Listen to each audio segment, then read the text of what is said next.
Ryan, congratulations. That was a fairly special performance here at the Winter Gardens from 2-0 down, turned on the style. Just sum it up for us. Yeah, like I said in my previous interviews,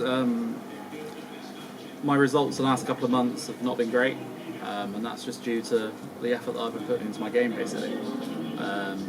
Obviously, at the start of the season, I started really well, I was smashing it. And my efforts just sort of tailed off a little bit. Obviously, I had 4 weeks off recently, and I just sort of enjoyed my time with the kids rather than being on the board.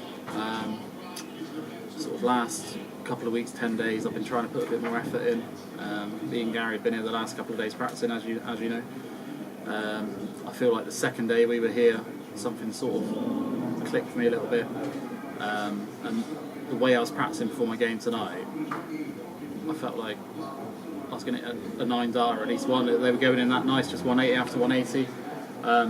Scoring wasn't quite there tonight, but obviously the finishing was really good, and that's all that counts, really. Touch on the combination finishing there. At one point, it felt like us watching, you couldn't miss. Did it feel like that when you were up there? Yeah, it did. A couple of the balls I finishes, because I can't see very well.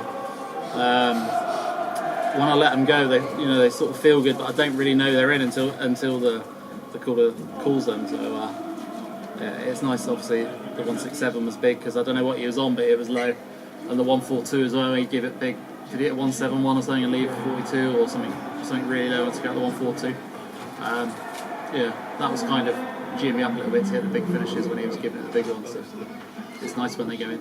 Does it fire you up when people give it the big one? Oh yeah, I love that. Yeah, I love it. That just sort of fires me up to take it out. Like obviously when Rob Cross turned down the bullseye and left the 170 yesterday when Jan took it out. I like that sort of challenge. You said that you've enjoyed time off the ball. Can you enjoy that time perhaps too much? Oh, you can, yeah, and it shows in my performances. I've not played well, and I'm the first person to hold my hands up with that. And it's not like I've lost how to play darts. It's just because I've not been putting the effort in. It's as simple as that. And I need to now just keep the effort going all the way to the end of the season. Right, congratulations. Thank you very much. Ryan, you talk about the effort you've been putting in, or in some cases maybe the lack of effort. I mean, does that sort of reset the expectations for tournaments like this when you come in? A little bit. I just knew over the last couple of days that just on the practice board I was throwing well, and I felt like tonight I felt really good. Can I go on and win the tournament? Possibly. But I'm going to need to continue playing how I played tonight and up my scoring, and if I can get my scoring and my finishing together at the same time, then it's going to take something really good to stop me. Describe those practice sessions with Gary. What have they been like? I can describe them as he's better at darts than me. That's about as simple as I can describe him, really. Gary, for someone that everyone thinks he's lying when he says that he doesn't touch his darts for weeks on end. He literally doesn't. I've been to his house after Euro tours, and he'll have to go in his car and get his darts out of his car because that's where they've been since he's been back from the airport. You know what I mean? Stuff like that. And he's obviously unreal. The last couple of days we've been practicing. Just the scoring he's got, and even his finishing is unreal as well. So I'm expecting big things from him as well. I'd love for me and him to be in the quarter final. Obviously, the putting the darts down and the 4 weeks off doesn't work for you as it does for No, Gary. I wish I was that talented as him. You know what I mean? That'd be really nice. Okay, cheers, Ryan. Ryan, there seems to always be a group of players in darts where people say they will win a major one day. Do you put yourself in that group? I do. Just sometimes I'm just a little bit lazy at times.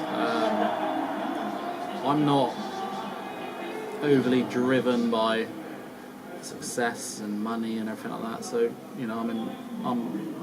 I'm privileged to be in a comfortable position financially and stuff like that. So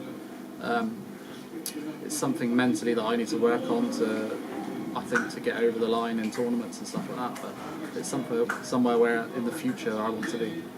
Sort of after the match play then, I mean, at the end of the year you get a lot of match matches anyway, there's so many majors, but there's a bit of a gap now between match play and World Grand Prix, so how do you sort of keep that motivation going and making sure that you are ready for that back end of the year? Well, that's something me and Gary need to sort of get together and keep each other on the board really, because obviously there's a little gap after this. I think we've got some Pro Tours and then there's 3 or 4 weeks off because of the World Series in Australia and New Zealand.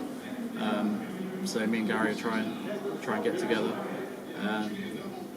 My friend Scott, he normally comes and marks for us, but he's just been picked to play for Devon County, so he's sort of binned us off marking wise. So I need to sort of get him back on the chalkboard. So hopefully he sees us. We know that so many big names in this tournament, Anderson's and German Littler, but the performances we've seen from you, we're talking 110 averages. Do you think your A game is arguably one of the best in the very, very world of darts? I think so, yeah. Obviously, there's not many people that have averaged 117 and up around that. But it's just being able to do that. You're not obviously going to do that every game. But it's just being able to play well consistently, which I'm not going to say I've struggled with, because obviously on the Pro Tour, I play well, a lot of the time. It's just when it comes to TV games, sometimes I find it a bit difficult. Whereas the Pro Tour, obviously you're playing game after game in the same day. This year, Euro Tour wise, I've always struggled in Euro Tours. Not that I don't think I've made it past the quarterfinal in Euro Tour, but this season. But I wasn't even making very many quarterfinals last season. I sometimes struggle with when it comes. You make a quarterfinal. You could be playing at 1 o'clock in the afternoon, and you're not playing again then till 7 o'clock, 8 o'clock at night. And I sort of struggle with that big gap and know what to do with myself and how to keep that sort of adrenaline up, or just getting back to that same sort of feeling. So that's something I need to work on. But yeah, as far as this tournament goes, I play well tonight, and I feel like I can do some damage. Cheers, Ryan. Thank you. Cheers. Okay. Brilliant, Brian. Cool. Many congratulations on Thank the win you. tonight. Obviously, the 167 checkout at the start of the game was a big turning point in the match. What was going through your mind when that bullseye was hit? Not a lot. I was just sort of waiting for the call after I let it go, and then nice little cheer, and that's in, lovely. But yeah, I feel like I was feeling confident, and when I've hit a big finish, I'm sort of nodding my head as if to say, yeah, that's good. I feel like my opponents are in a bit of trouble, and it's something that I'm looking to continue. And obviously, last year was the first time you got a win on the backroom stage. How important was it that getting that first win over the line and coming into this tournament? Yeah, it was obviously big, but the year before that, I lost to Dirk in the first game, and I had lost with 101 average. And you look down through the draw, and people are winning with 92, 93, and it's something you kind of don't really want to look at, but you do. So obviously, it's a venue that I feel good at, and I look forward to my next game. Thank you, Ryan. Cheers, mate. Okay, hold on, just one more from Ryan then. Yep. Just a lot of media attention these days, people that are coming through. Do you feel almost that flying under the radar in a sense could help you, because there won't be as much scrutiny even if you're playing as well as you are? Yeah.